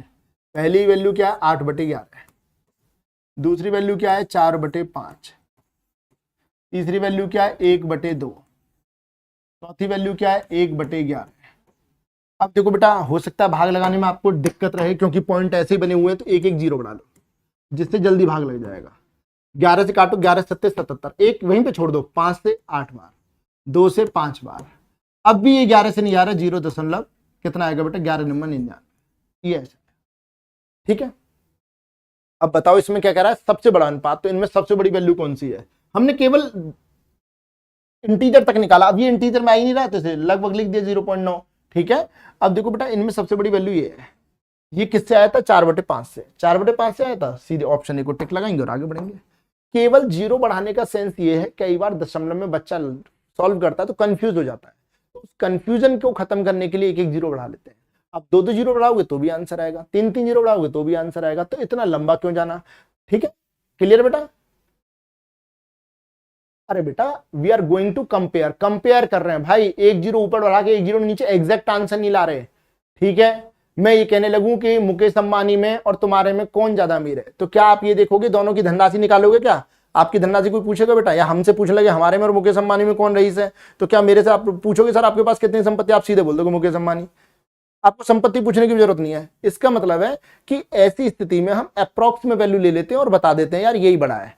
ठीक है, आप समझ रहे हो ना मेरी बात को? अब यहां पर हम बात कर रहे हैं, ये 8/11, 4/5, 1/2, 1/11। अब मैं यदि देखो 4/5 करूंगा तो दशमलव फिर एक जीरो मन में बनाऊंगा फिर यहां, तो यानी पॉइंटों में आंसर आता है तो बच्चा कंफ्यूज हो जाता है, कंफ्यूज होता है। इसीलिए हमें क्या करना है बेटा, ऐसी स्थिति में सीधे एक एक जीरो बढ़ा के इन लगभग वैल्यू ला के और सीधे वहां पर क्लोज कर देंगे।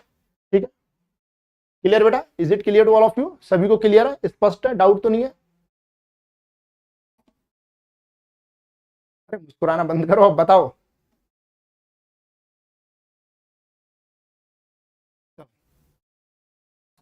नेक्स्ट क्वेश्चन, ये एमटीएस में है बेटा, हर तरीके का क्वेश्चन करा दूंगा, हर एग्जाम का। अच्छे से पढ़ लेना इस क्वेश्चन को, जल्दीबाजी मत कर देना, ये कॉमा है बेटा।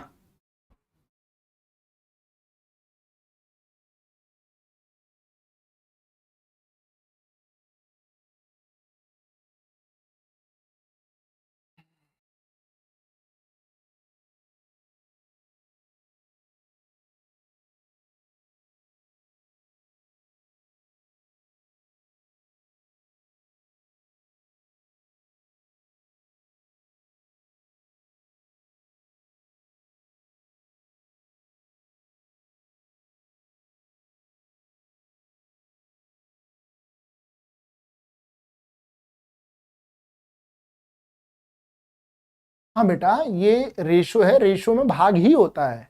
ए अनुपात बी का मतलब स्टार्टिंग में बता दिया था, ए बटे में बी।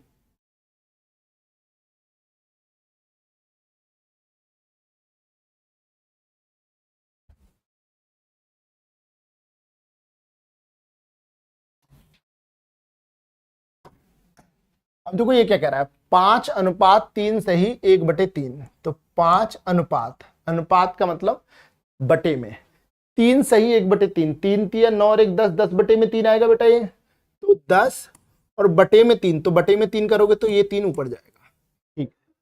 फिर 6 सही 1/4 अनुपात 3 सही 1/8, 6 चौक 24 और 1 25/4, पहली वैल्यू 25/4 है। और बटे में 8 3 24 और 1 25/8, तो बटे में यहां आएगा 25 और बटे में 8 करोगे तो 8 ऊपर जाएगा। ऐसे तो होता बेटा। ठीक है। फिर तीसरा 3.5 बटे में 4.5।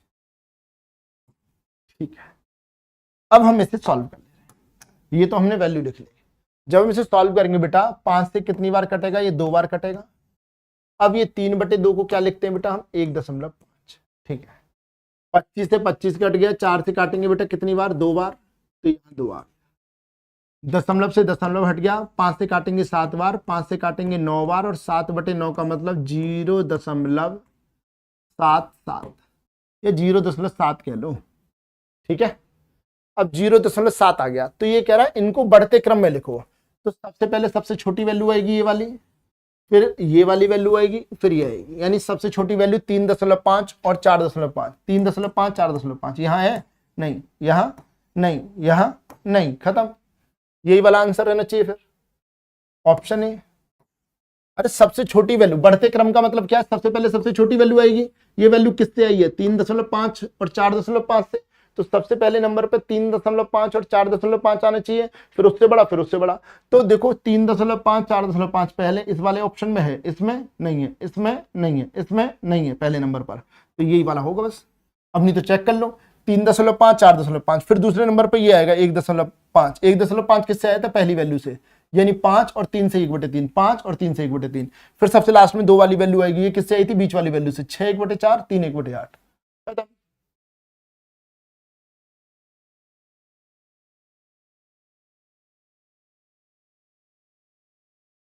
अच्छा ये कंफ्यूजन, हाँ बेटा हो सकता है क्वेश्चन मार्क से कंफ्यूज होगा, वो कह रहा है बढ़ते क्रम में कैसे आएगा क्वेश्चन मार्क, मतलब क्या आएगा इनमें से। ठीक है। अब ये बताओ बेटा, ये समझ में आया, आपको एक से एक बढ़िया क्वेश्चन करा रहा हूं।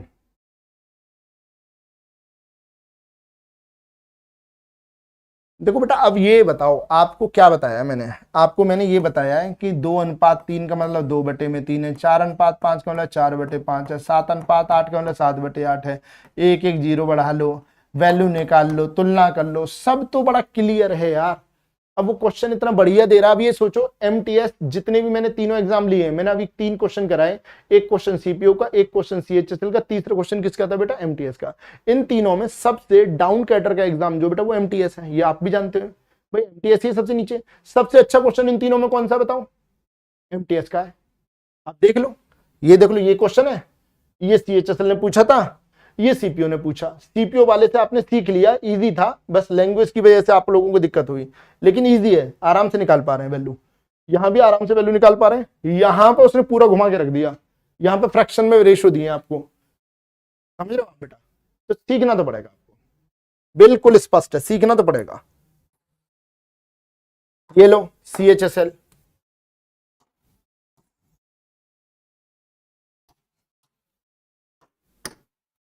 अभी तो मैं सिर्फ सिंपल सा यही पूछ रहा हूं, कौन सा अनुपात बड़ा है कौन सा छोटा है।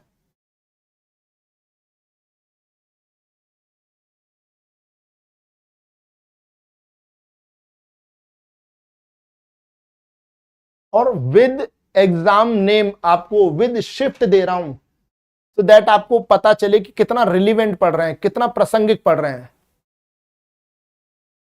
बेटा फ्रैक्शन से कन्वर्ट कैसे किया, बेटा फ्रैक्शन तो इजीली कन्वर्ट हो जाती है, अभी बता दूंगा दोबारा, आपको पता होना चाहिए था बट कोई बात नहीं, मैं बता दूंगा।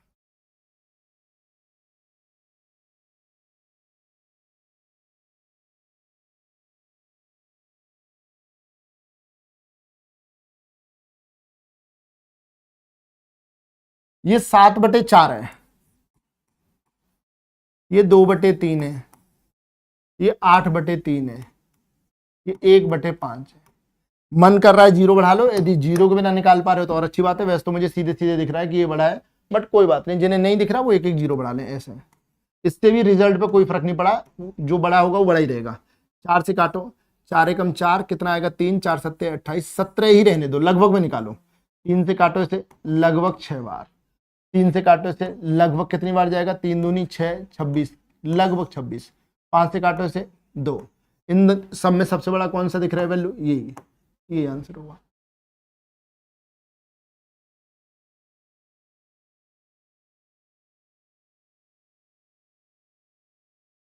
ठीक है बेटा, क्लियर है। एक क्वेश्चन था किसी स्टूडेंट का कि सर ये वाली वैल्यू लिखी कैसे है, तो इसे एक बार फिर से बता देता हूं बेटा। हमने क्या किया, इसमें ये 5:3 सही 1/3 है, तो 5 ऊपर लिखा, अनुपात का मतलब बटे में, 3 सही 1/3, 3 तिया 9 और 1 10, ये इन दोनों की गुणा करते हैं, इसे जोड़ते हैं, तो 3 तिया 9 और 1 10/3, तो 10/3। तो बटे 3 जो वैल्यू नीचे होती है बेटा उसे ऊपर गुणा कर देते हैं, ये ऐसे लिखा, ये पहला मान आ गया। दूसरा 6 सही 1/4, 6 चौक 24 और 1 25/4, ये एंटेसिडेंट है 25/4।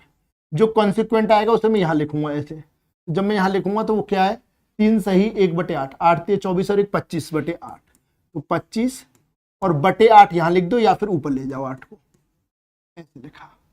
3.5 और बटे में 4.5। अब तो बेटा आपको बस चेंज ही करना है यार, चेंज नहीं कर पा रहे तो फिर तो दिक्कत है। प्रेरणा बेटा देखो इतनी जल्दी भागो मत यार, आप भागो मत।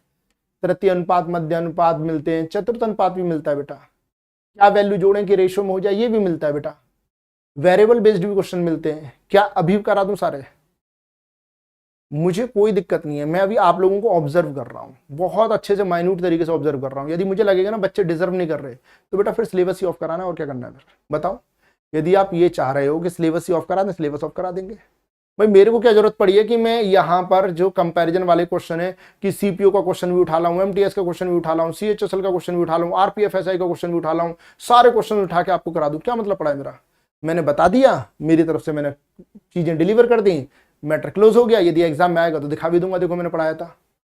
बेटा मैं ये जिम्मेदारी उठा रहा हूँ कि आपका मैथ सुधर जाए, आप मैथ्स एक बार पढ़ें और ऐसा पढ़ें कि लाइफ टाइम आपको पता चलेगी यार हमने गजब मैथ्स पढ़ा था, हमें कोई दिक्कत नहीं होती।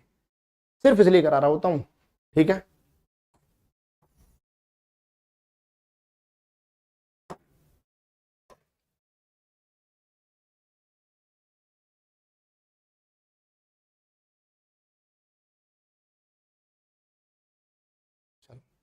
ये अच्छे से पढ़ना बेटा, बहुत अच्छा क्वेश्चन है, अब बहुत ही अच्छा क्वेश्चन है। मैं इसे हिंदी में कन्वर्ट करके बता दूंगा आपको। क्वेश्चन कह रहा है यदि 4 भिन्न धनात्मक संख्याएं हैं ए बी सी डी, ठीक है, अलग अलग है ये 4 वैल्यू ए बी सी और डी, दिए गए क्रम में समानुपात में, ये चारों समानुपात में, तो निम्नलिखित में से कौन सा कथन सत्य है। ये कह रहा है ए बी सी डी समानुपात में, ठीक है, तो कह रहा क्या बी ए डी सी समानुपात में होंगे, या सी डी बी ए समानुपात में होंगे, या डी सी बी ए समानुपात में होंगे, या ए सी बी डी समानुपात में होंगे, इनमें से कौन सी बात सही है।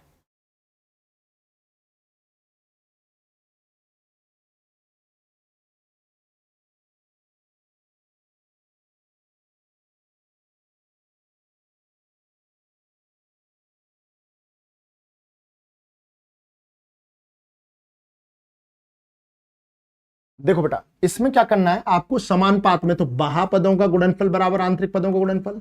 इसके मतलब हमारी वैल्यू क्या आ रही है यहां से, एडी बराबर बीसी, एडी बराबर बीसी आ रही है। अब बाकी में देख लो कहां पे एडी बराबर बीसी आ रही है। क्या यदि ये चारों समानुपात में मान लिया तो ये क्या आ रहा है, बीसी बराबर एडी, बीसी बराबर एडी। अब देखो यहां पर ये ऐसे आ रहा है, लेकिन बाह्य पदों के अकॉर्डिंगली एडजस्ट नहीं होगा। क्यों नहीं होगा, क्योंकि ए का रेशियो जो बनेगा बी और सी के साथ बनेगा। देखो ऐसे मैंने आपको कराया था, ए अनुपात बी बटे में सी अनुपात डी, यही था बेटा। मैंने क्या बोला था, इसे यहां ला सकते हैं, इसे यहां ले जा सकते हैं, बोला था नहीं बोला था, बोला था। तो इसे यहां पे ले आओ, तो ए बटे में यहां पे क्या आएगा बेटा, सी बराबर बी और बटे में डी। इसका मतलब ये हुआ कि ए का अनुपात है, देखो बी का, ये तो उल्टा अनुपात हो जाएगा ना, उल्टा रिवर्स हो जाएगा। मैंने क्या बोला है कि ए का अनुपात बी के साथ भी आ सकता है और ए का सी के साथ भी। क्या यहाँ ए का सी के साथ या बी के साथ आ रहा है ना, ये तो बी का ए के साथ आ रहा है, उल्टा आ रहा है ना, यहाँ पे उल्टा आ रहा है। यहाँ आप ध्यान दोगे ना, मैं इसीलिए कहता हूं ना, चीजों को ऑब्जर्व करो। ये देखो यहां सिखाया था और यहां सिखाने के बाद देखो यहां लिखवाया भी था, यहां लिखवा भी चुका हूं, दोबारा समझो। मेरे कहने का मतलब ये बेटा कि जनरली ए बटे में बी बराबर सी अपॉन डी होता है, ठीक है। हम क्या कर सकते हैं, इस वैल्यू को इधर ले जा सकते हैं और इस वैल्यू को इधर ले जा सकते हैं। जब ये हम ऐसा करेंगे तो भी कोई फर्क नहीं पड़ेगा भाई, रिजल्ट पे क्या फर्क पड़ेगा, कुछ भी नहीं। तो हमने क्या किया कि सी को इधर ले आए, बी को इधर ले गए, तो ए बटे सी बराबर बी ए बटे में डी, ये भी कह सकते हैं। तो ये कह रहा है कि उसने हमसे जो पूछा है वो ये पूछा है बेटा, क्वेश्चन दिया हमें, और देखो कितना प्यारा क्वेश्चन दिया है। उसने कहा कि ये आपस में प्रोपोर्शन में कौन कौन से, ए बी सी और डी। इसका मतलब क्या होगा बेटा, इसका मतलब ये होगा कि ए बटे में बी बराबर सी बटे में डी। तो कौन सी ऐसी वैल्यू है जो इस बात को सत्यापित कर देगी। अब ए का बी के साथ रेशो बनना है, तो हमने क्या किया बेटा, सी को इधर लेके बी को इधर, तो भी तो ए सी और बी और डी बनना है, और वो ए सी बी डी कहां पे आएगा बेटा, यहीं आ रहा है, बस आ रहा नहीं आ रहा, बताओ बताओ बेटा, क्लियर है, जल्दी बताओ।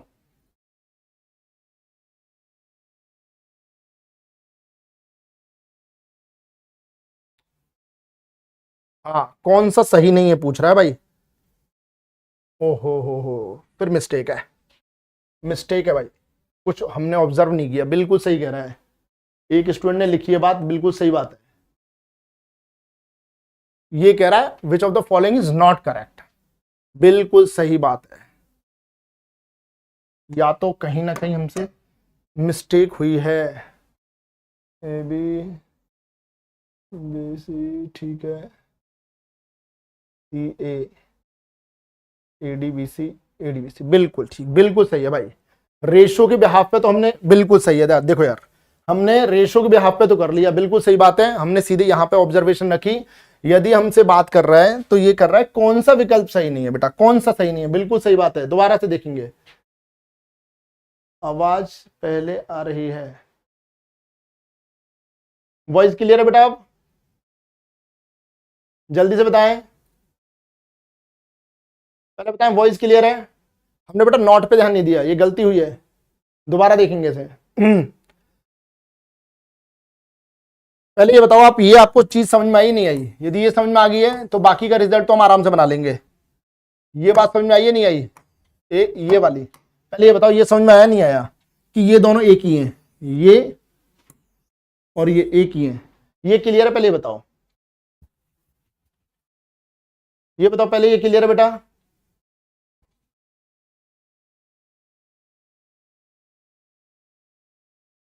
क्लियर है, चलो ये क्लियर है ना बेटा? देखो बेटा हमने नोट पे ध्यान नहीं दिया इसलिए दिक्कत हुई है, ये दोबारा देखते हैं इसे। देखो बेटा यदि ये प्रोपोर्शन में, तो बाह्यपदों का गुणनफल बराबर आंतरिक पदों का गुणनफल लगा दो, तो बाह्यपदों का गुणनफल क्या आएगा, A D is equal to B into C, ये बनना है। पहले वाले में देखो क्या ये बन पा रहा है, बी सी बराबर ए डी, बिल्कुल बनना है भाई, बी सी बराबर ए डी का हो या ए डी बराबर बी सी, एक ही बात है। दूसरे वाले में बताओ क्या हो रहा है, ए सी डी बी, यहां ए सी बराबर डी बी बनना है, डी बी। तीसरे वाले में क्या बनना है बेटा, ए डी बराबर बी सी, ए डी बराबर बी सी बनना है। चौथे वाले में ए डी बराबर बी सी, ए डी बराबर बी सी बनना है। ये बताओ यहां जब ये चारों अनुपात में थे, समानुपात में, तो ए डी बराबर बी सी था, यहां बनना है ए डी बी सी, हाँ ए डी बी सी बनना है। यहां ए डी बी सी बनना है, नहीं बनना, यहां पे बनना है, यहां बनना है, तो ऑप्शन 2। बात समझ में आई बेटा? हमने क्या बता दिया वहां पर, हमने ए का रेशो बता दिया कि ए का रेशो बी के साथ भी, ए का रेशो सी के साथ भी है। उसके बिहाफ पे जो सटीक रेशो बनना है, क्रम बनना है, क्रम बताया हमने, वो क्रम किसका बना, डी का। लेकिन जो आंसर की बात करें, आंसर की बात करें तो बेटा यदि ये चारों समानुपात में, तो बाह्यपदों का गुणनफल बराबर आंतरिक पदों का गुणनफल, तो ए डी बराबर बी सी, ए डी बराबर बी सी आना चाहिए। यहां पे आ रहा है, यहां देखो ये ए डी है, ये बी सी, अरे बाह्यपद कौन है, बी और सी है इस बार, और आंतरिक पद ए और डी है, तो ए डी बराबर बी सी। यहां देखो ए सी और ये डी बी, ये ए सी डी बी आ रहा है। यहां देखो AD बराबर BC, यहाँ AD बराबर BC, तो यहां पर भी आ रहा है, यहां भी आ रहा है, यहां भी आ रहा है, ये वाला ऑप्शन जो इसमें फॉलो नहीं हो रहा।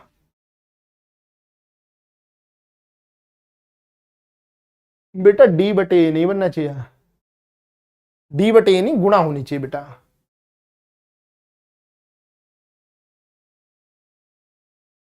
बताओ बेटा क्लियर है नहीं है, क्लियर है नहीं है?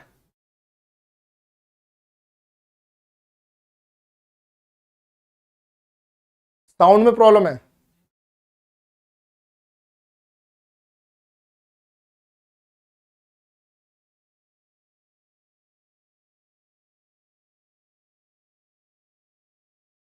हाँ, ए का जो रेशो बनेगा वो किसके साथ बन सकता है? बी के और सी के, डी के साथ नहीं। धन्यवाद बेटा, एक बार और समझा देता हूं यार, क्योंकि क्वेश्चन अच्छा था, हमने नोट पे ध्यान नहीं दिया इसलिए और अच्छा हो गया। ठीक है, दोबारा समझो, एक बार और समझाता हूं, मैं अपनी तरफ से समझा रहा हूं बेटा ये। ठीक है, यदि आपसे वो क्रम कहता, क्रम, तो क्रम में तो बेटा हम यही ऑर्डर करते, यदि प्रीफर करना होता हमें तो प्रीफर हम करते ए का अनुपात बी के साथ भी और सी के, तो ए का अनुपात बी के और सी के साथ, तो सी के साथ यहां पे आ रहा है, तो सबसे बढ़िया क्रम जो इसके साथ जो मैच करेगा वो ये करेगा। लेकिन उसने पूछा है कि कौन सा मिसमैच रहेगा, सबसे बेहतरीन तो ऑर्डर ये था इसके साथ में। फिर भी यदि ऐसी दिक्कत है तो हम क्या करते हैं, बाह्य का गुणनफल बराबर आंतरिक पदों का गुणनफल लगा लो। बाह्य कौन कौन से ये दोनों है, इन दोनों का गुणनफल बराबर आंतरिक पदों का गुणनफल। तो हमारा वैल्यू क्या जनरेट हो रही है, यदि ये सच में ही प्रोपोर्शन में है तो AD is equals to BC। अब हमारे पास चार ऑप्शन है, पहला, दूसरा, तीसरा, चौथा। कह रहा है कौन सी वैल्यू इस वाले ऑर्डर को फॉलो नहीं कर रही है, तो हमने क्या किया बेटा, यहां पर पहले इन दोनों की गुणा करी, बाह्य पदों का गुणनफल बराबर आंतरिक पदों का गुणनफल। तो BC बराबर AD, BC बराबर AD कह लो या AD बराबर BC कह लो, एक ही तो बात है, AD बराबर BC या BC बराबर AD। ठीक है, इनमें बाह्यपद ये दोनों बनेंगे, आंतरिक पद ये बनेंगे, तो CA बराबर DB, CA बराबर में DB ये बनना है। इस वाले में बाह्यपद ये है, आंतरिक पद ये है, तो DA या AD बराबर BC। इसमें बाह्यपद ये है, आंतरिक पद ये है, तो AD बराबर BC। अब देखो ये AD बराबर BC है, ये भी AD बराबर BC है, ये भी AD बराबर BC है, ये भी AD बराबर BC है, तो ये चारों तो मैच कर गए। मिसमैच कौन सा है? ये आंसर।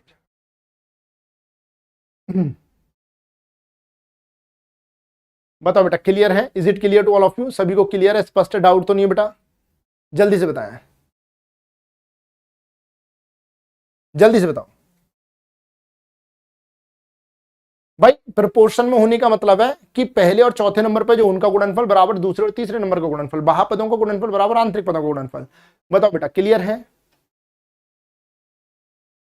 अब देखो ना बेटा, ये एग्जाम में पूछा गया, सीपीओ में नहीं कराऊंगा तो भी तो दिक्कत है ना।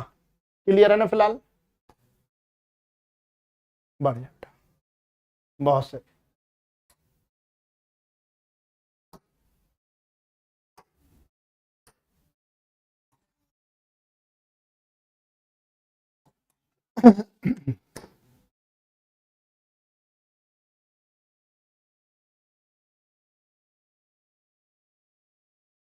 बेटा इस चैप्टर में तो इतना इंटरेस्ट आएगा, इतना इंटरेस्ट आएगा कि आप बाकी सब सब्जेक्ट को, सारे के सारे चैप्टर्स को भूल जाओगे। सच्चाई बता रहा हूं मैं, सबसे प्राथमिकता इसी को दोगे, बहुत ही बेहतरीन आएगा।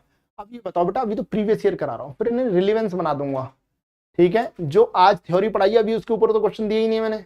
जो थ्योरी पढ़ाई है उसके ऊपर क्वेश्चन मिले अभी तक आपको नहीं? अभी तो आपको कैसे मिल रहे हैं, कॉमन सेंस पे आधारित प्रश्न दे रहा हूँ, कॉमन सेंस वाले। And common sense is not common in all, सभी के अंदर वो कॉमन होता नहीं है, तो ऑब्वियसली बात है, दिक्कत तो आएगी आएगी। ठीक है, अब देखो ये कह रहा 28% को अनुपात में बदलो। 28%, प्रतिशत का मतलब क्या होता है बेटा, बटे में 100। जब हम प्रतिशत को हटा देते हैं तो बटे में क्या लिखते हैं, 100, यही तो लिखते हैं। ठीक है, 4 से काटो 7 बार, 4 से काटो 25 बार, तो 7/25 का मतलब 7/25। अब देखो 25/7 भी दे रखा है, तो ये नहीं होगा, 7 अनुपात क्या होगा, 25। Option B. ठीक है, क्या रहेगा बेटा, ऑप्शन बी, ऑप्शन बी रहेगा।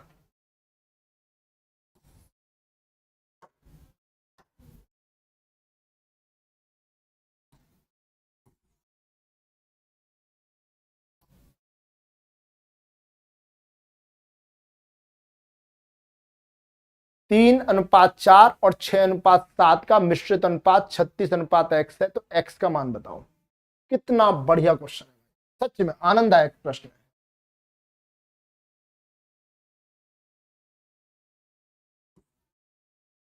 3, 4, 6, 7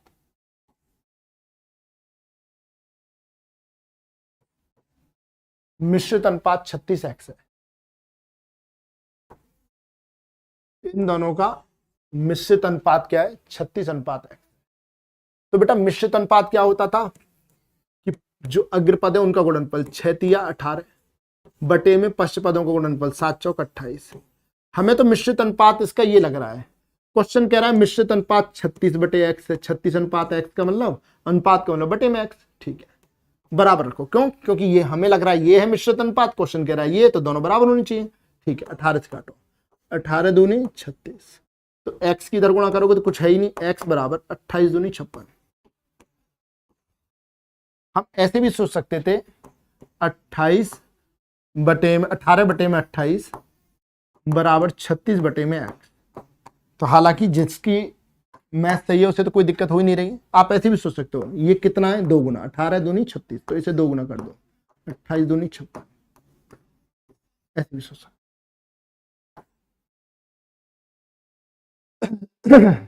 बताओ क्लियर है बेटा? बेटा आप लोगों को एक इंपॉर्टेंट इंफॉर्मेशन पास करनी है, जिसकी वजह से बीच में मैंने 5 मिनट का गैप भी लिया था, ठीक है। और वो इंफॉर्मेशन बहुत अच्छी भी है और बेकार भी है, दोनों ही है। अच्छी क्यों है? क्योंकि उसमें आपका भलाई छुपी है, कहीं ना कहीं पर आपकी भलाई छुपी है, ठीक है। हाँ बेटा, इसका मतलब होता है कंपाउंड रेशियो, मिक्स रेशियो, और वो जानकारी आप लोगों के साथ में साझा करनी बहुत जरूरी है बेटा। जनरली मैं बाइलिंगुअल क्वेश्चन देता हूँ, गलती से रह गया हुआ है, ठीक है। वो इंफॉर्मेशन ये बेटा पहले ध्यान से सुन लें कल की क्लास के लिए, कि कल की class due to some urgency, कि आपको पता ही है एसएससी में कितनी दिक्कतें आ रही हैं, बच्चों को एग्जाम देने में कितनी तकलीफें हो रही हैं, वेंडर चेंज होने से क्या क्या समस्याएं उन्हें खड़ी हो रही हैं। आपको पता है बच्चों को इतनी दिक्कतें हो रही हैं एग्जाम सेंटर तक पहुंचने में, एग्जाम सेंटर को ढूंढने में, एग्जाम सेंटर ही नहीं मिल रहे हैं, एंड टाइम पे एग्जाम सेंटर चेंज कर दिया जा रहा है। तो उस वजह से कल एक प्रोटेस्ट है एसएससी का लोधी रोड पर, उसके हेडक्वार्टर के पास में, ठीक है। तो उसी प्रोटेस्ट में मैक्सिमम टीचर्स शामिल हो रहे हैं, तो कल बेटा मैं भी वहीं पर शामिल रहूंगा, 99% चांस है मैं वहीं पर रहूंगा। आप फिर भी एक बार शेड्यूल चेक कर लेना, वैसे 99.99% चांस है कि मैं कल उसी प्रोटेस्ट में शामिल रहूंगा। और वो हमारे लिए नहीं है बेटा, वो बच्चों की भलाई के लिए है। वो किसकी भलाई के लिए? बच्चों की भलाई के लिए। यदि मैं चाहूं और भी टीचर्स चाहें तो ना लें बेटा, नहीं जाने की जरूरत, लेकिन इसका मतलब है कि बच्चा स्वार्थी है, वो केवल अपने बारे में सोचता है, अरे मेरा कौन सा भी एग्जाम आ रहा है, ठीक है यार सर क्यों जा रहे हैं, क्यों बेटा। इसका मतलब ये हुआ कि आप केवल अपने स्वार्थ के बारे में सोच रहे हैं। ये सोचो कि हमारे लिए तो बेटा ये एक समस्या है कि हम यहां से और इतने किलोमीटर दूर वहां पर हेडक्वार्टर पर पहुंचेंगे और वहां पर जाके प्रोटेस्ट करेंगे, ठीक है, वो भी चिलचिलाती धूप में करेंगे। तो बेटा समझें वो जो लड़ाई है वो आप लोगों के हित के लिए, आप लोगों के लिए। तो फिर से आप चालू हो जाए, मान के चला आप लोगों में कुछ कहने लगे सर छुट्टी क्यों कर दी, बेटा छुट्टी तो यार होगी, ऑब्वियस सी बात है। जब मैं वहां हूँ, अब 2 अमित शर्मा तो नहीं हो सकते सेम टाइम पे कि मैं वहां पर भी प्रेजेंट रहूं, ठीक है। मैं भगवान कृष्ण थोड़ा हूँ यार, भगवान तो भगवान होते हैं भाई, मैं वहां पे भी प्रकट रहूं, यहाँ पे भी क्लास ले लूं, तो दोनों पॉसिबल नहीं है। तो मैं उम्मीद कर रहा हूँ कि आप इस प्रोटेस्ट में उल्टा क्या करेंगे, शामिल रहेंगे और सपोर्ट करेंगे हमें, ठीक है। क्लियर है बेटा? इसी प्रोटेस्ट में हम शामिल होने जाएंगे, जिसकी वजह से क्लासेस कल ऑफ रह सकती हैं। There are very much chances कि मतलब क्लास क्लोज रहे, ठीक है। हाँ बेटा, तो मैं अपनी बात आप लोगों तक कन्वे कर चुका हूं और मुझे उम्मीद है हाँ मिशन सक्सेसफुल करके ही आएंगे, बिल्कुल, ठीक है। पूरी पूरी कोशिश रहेगी, पूर्ण प्रयास रहेगा कि बच्चों के हित में वहां बात कर पाए, जो समस्याएं बच्चों को आई हैं उन्हें वहां पर रख पाए, और बड़ी से बड़ी संख्या में सारे टीचर्स, मैक्सिमम टीचर्स पहुंच रहे हैं बेटा, ठीक है। बस यही उम्मीद थी आपसे कि आप सपोर्ट करेंगे, चीजों को समझेंगे, ठीक है बेटा। 2 तरीके की छुट्टियां होती हैं, एक तो बिन बताए होती है, एक बता के। जो भी मेरी चीजें रहती है मैं आपको पहले ही इंडिकेट कर देता हूँ, बेटा ये वाली दिक्कत है, ऐसे ऐसे होने वाला है, ये होने वाला है, और मैं हमेशा ऐसे ही रखूंगा अपनी चीजें आपके सामने ओपनली, ठीक है। तो बेटा मैं उम्मीद कर रहा हूँ कि ये सारी चीजें आपको समझ में आएंगी, यहाँ तक की क्लास आपको अच्छे से क्लियर हो चुकी होगी। और वैसे भी थोड़ा थोड़ा बच्चों को इशू आया है इस चैप्टर में, तो आप अच्छे से थ्योरी क्लियर कर लेना, कॉन्सेप्ट क्लियर कर लेना, सो दैट जो नेक्स्ट क्लास होगी उसमें आपको दिक्कत ना आए। फिर भी सेफर साइड आप एक बार शेड्यूल जरूर चेक करेंगे। यदि क्लास नहीं है तो आप समझ जाना कि मैं प्रोटेस्ट में गया हूं, यदि क्लास है तो समझ जाना मैं क्लास में आ चुका हूं, फिर प्रोटेस्ट में नहीं गए हूं। यदि कोई वजह रहेगी तो हो सकता है ना जा पाए तो क्लास जरूर लेंगे, ठीक है। तो इसी उम्मीद के साथ कि क्लास के कॉन्सेप्ट लॉजिक सभी आपको अच्छे से समझ आए होंगे, पसंद आए होंगे। इसी उम्मीद के साथ में सेशन को समाप्त करते हैं, आगे फिर से मुलाकात करेंगे, तब तक के लिए जय हिंद।